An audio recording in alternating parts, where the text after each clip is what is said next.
जिले की हर खबर सबसे पहले आप तक पहुंचाने का वादा,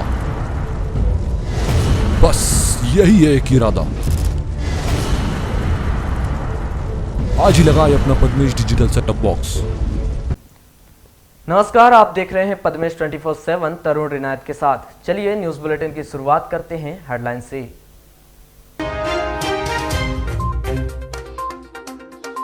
महंगाई के खिलाफ महिला कांग्रेस का हल्ला बोल, महंगाई के विरोध में निकाली रैली, किया पुतला दहन।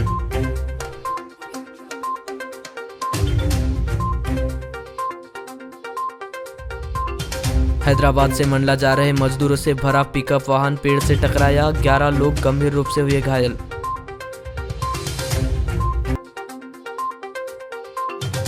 पांच दिन से लापता नवविवाहिता का जंगल में फांसी के फंदे पर लटका मिला शव।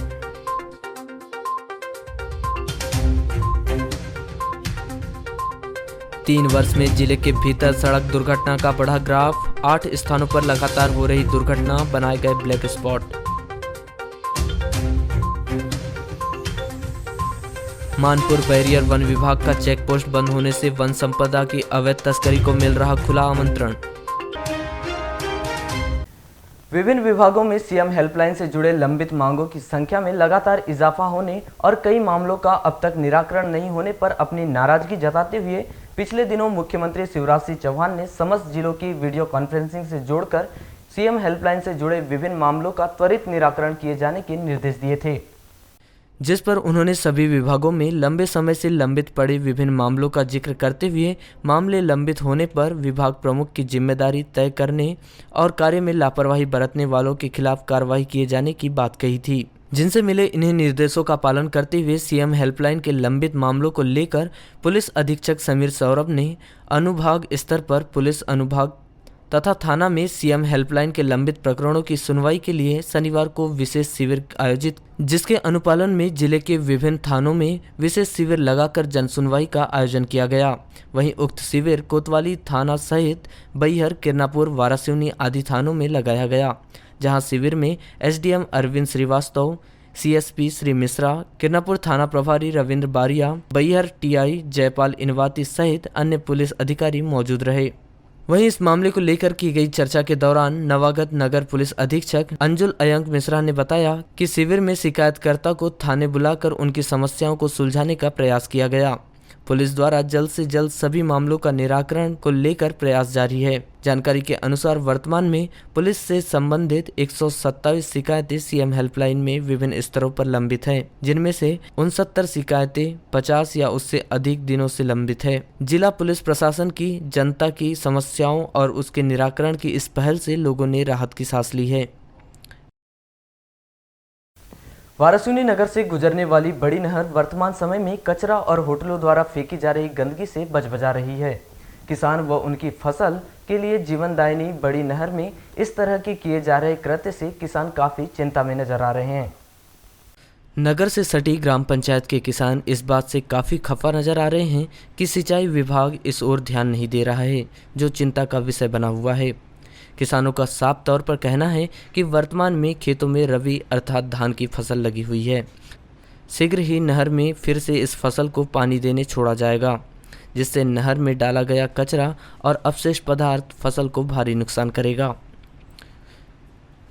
ग्राम पंचायत वारा के किसान बताते हैं कि नहर के पानी से ही वे रबी व खरीफ की फसल की खेती करते हैं।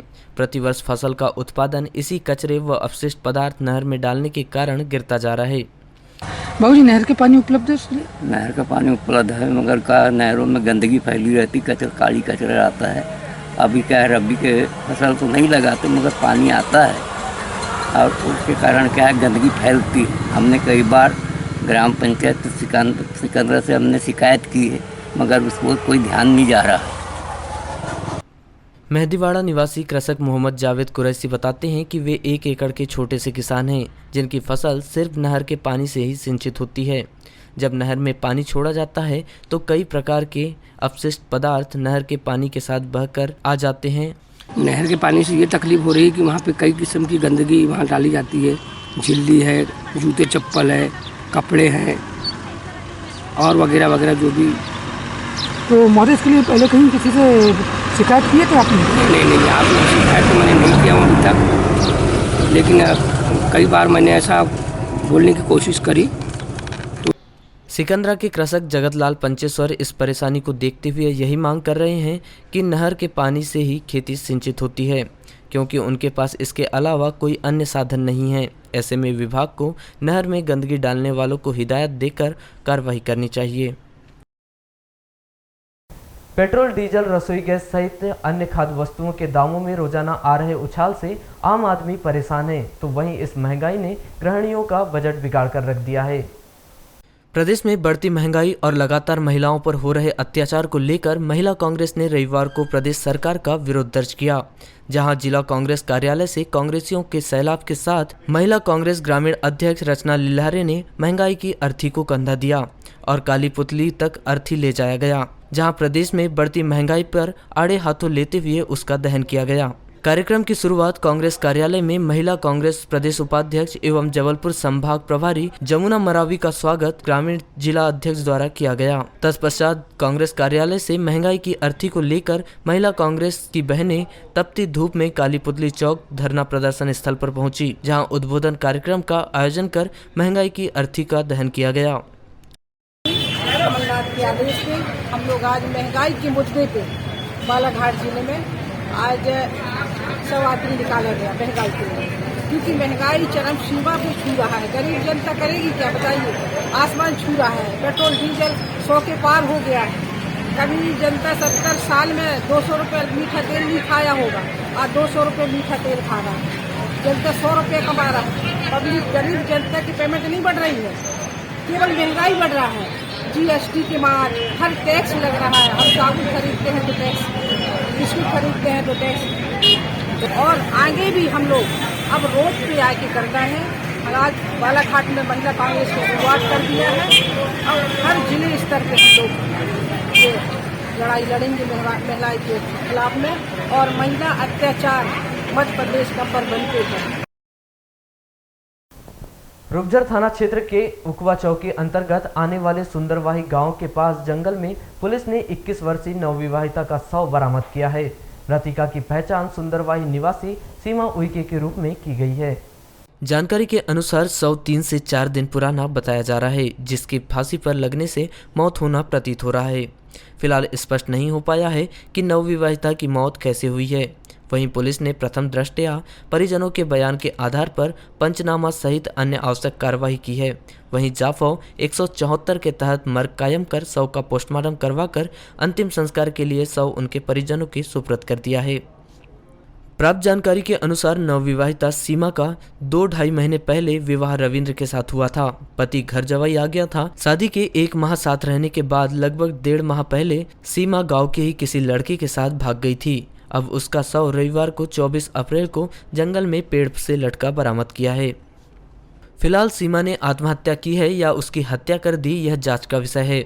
मृतिका का शव बरामद करने के बाद पुलिस उसका पीएम करवाकर शव परिजनों को सौंप दिया है। वहीं मोबाइल पर की गई चर्चा के दौरान उकवा चौकी प्रभारी शिवपूजन शर्मा ने बताया कि जानकारी मिलने के बाद पुलिस घटनास्थल पर पहुंची थी, जहां से शव बरामद कर पंचनामा कार्रवाई के बाद शव पीएम करवाकर उनके परिजनों को सौंप दिया गया है। प्रथम दृष्टया आत्महत्या किया जाना प्रतीत हो रहा है, चूँकि शरीर खराब हो चुका था, जो 4 से 5 दिन पुराना प्रतीत होता है। पीएम रिपोर्ट और जाँच की रिपोर्ट के बाद ही नवविवाहिता की मौत को लेकर कुछ स्पष्ट कहा जा सकता है। माझी समाज के संवैधानिक हक और अधिकारों एवं समाज की एकजुटता के संकल्प के साथ माझी समाज के द्वारा मां नर्मदा के उद्गम स्थल अमरकंटक से 11 अप्रैल को माझी अधिकार जनजागरण यात्रा निकाली गई थी और यह यात्रा से वापस आने वाले पदाधिकारियों का 24 अप्रैल को लालबर्रा बकोड़ा स्थित साईं मंदिर में माझी समाज के द्वारा स्वागत किया गया। इस माझी जनजागरण यात्रा के माध्यम से माझी समाज के संवैधानिक हक और अधिकारों एवं समाज की एकजुटता के संकल्प को लेकर मां नर्मदा के उद्गम स्थल अमरकंटक से 11 अप्रैल को यह यात्रा प्रारंभ हुई। माझी अधिकार जन जागरण यात्रा के माध्यम से यह यात्रा मध्य प्रदेश के विभिन्न जिलों का भ्रमण करते हुए अमरकंटक, डिंडौरी, मंडला, जबलपुर, नरसिंहपुर, रायसेन, हरदा, खंडवा, खरगोन, सीहोर, होशंगाबाद, थार व अन्य जिलों के नर्मदा अंचल क्षेत्र होती हुई बड़वानी जिले के ग्राम पंचायत बीजासन मां नर्मदा के गुजरात महाराष्ट्र सीमा पहुंची और नर्मदा तटीय क्षेत्र के मछुआ समाज के लोगों से संवाद कर उनकी परिस्थिति, सामाजिक, आर्थिक व अन्य विषयों पर विचार विमर्श कर उनके हक अधिकारों के प्रति उन्हें जागरूक किया गया ताकि मछुआ समाज के लोगों को अनुसूचित जनजाति का लाभ मिल सके और अपने हक अधिकार की लड़ाई लड़ने के लिए सभी को संगठित किया गया। ये यात्रा माझी अधिकार जन जागरण यात्रा अमरकंटक से बड़वानी तक निकलेगी, जो हमारे समाज के जो भाई हैं उनको जगाने के लिए, उनके हक अधिकार को प्राप्त कराने के लिए और मंडला, जबलपुर, रायसेन, भिंड और धार, खरगोन से बड़वानी होते हुए सब बहुत जगह हमारा काफ़ी स्वागत हुआ और हमने अपने समाज के लोगों की जानकारियां ली, उनके हक अधिकार जो नर्मदा अंचल में नर्मदा के संरक्षण को लेकर उनके हक अधिकार, उनके वहाँ बसाहट करने वाले उनकी पूर्ण बातों को हमने भावपूर्वक सुना। ये एकत्रित होने का मूल उद्देश्य ये है कि आज हमारे समाज के साथ अत्याचार हो रहा है।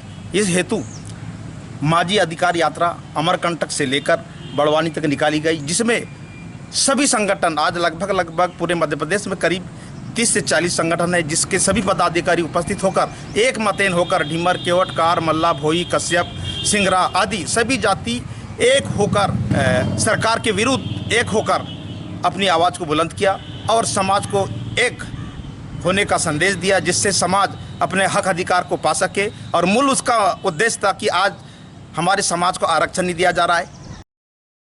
रूपझर थाना क्षेत्र के अंतर्गत आने वाली पुलिस चौकी उकवा क्षेत्र के जंगल में मजदूरों से भरी पिकअप पेड़ से टकराने से पिकअप में सवार 20 में से 11 मजदूर गंभीर रूप से घायल हो गए, जिनमें सभी मजदूर मंडला जिले के अंतर्गत आने वाले घुघरी थाना क्षेत्र के ग्राम जिगरकटा के बताए जा रहे हैं, जिन्हें उपचार के लिए जिला अस्पताल में भर्ती कराया गया है, जहां उनका उपचार जारी है। प्राप्त जानकारी के अनुसार सभी मजदूर मंडला जिले से मिर्ची तोड़ने का कार्य करने के लिए तेलंगाना गए थे, जहां से एक पिकअप वाहन बनाकर सभी 20 मजदूर वापस मंडला जा रहे थे। शनिवार की दोपहर करीब 12 बजे 20 मजदूर पिकअप वाहन में सवार होकर मंडला वापस आ रहे थे। बताया जा रहा है कि पिकअप तेलंगाना निवासी वेंकटेश नामक ड्राइवर चला रहा था, जहां शनिवार दोपहर से लगातार वाहन चलाने से उसे नींद आ रही थी। जब वह उकवा चौकी क्षेत्र के जंगल में पहुंचा, तब नींद के झोंके से वाहन अनियंत्रित होकर पेड़ से टकरा गया, जिससे पिकअप में सवार 20 मजदूर में से 11 मजदूर गंभीर रूप से घायल हो गए।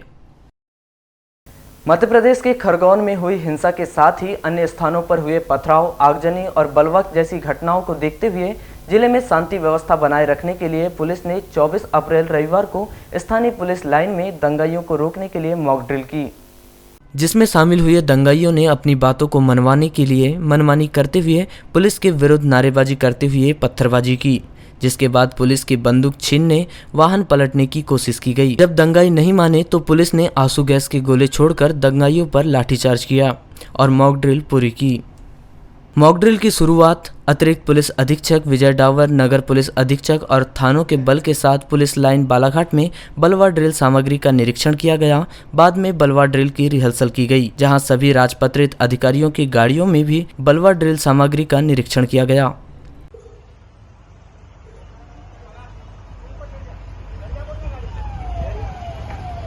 रुक जा।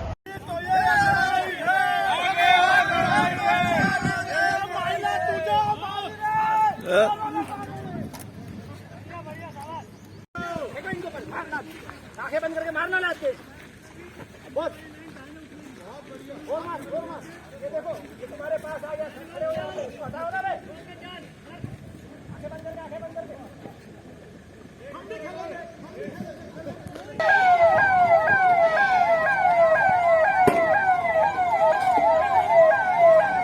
असली वाले भी रे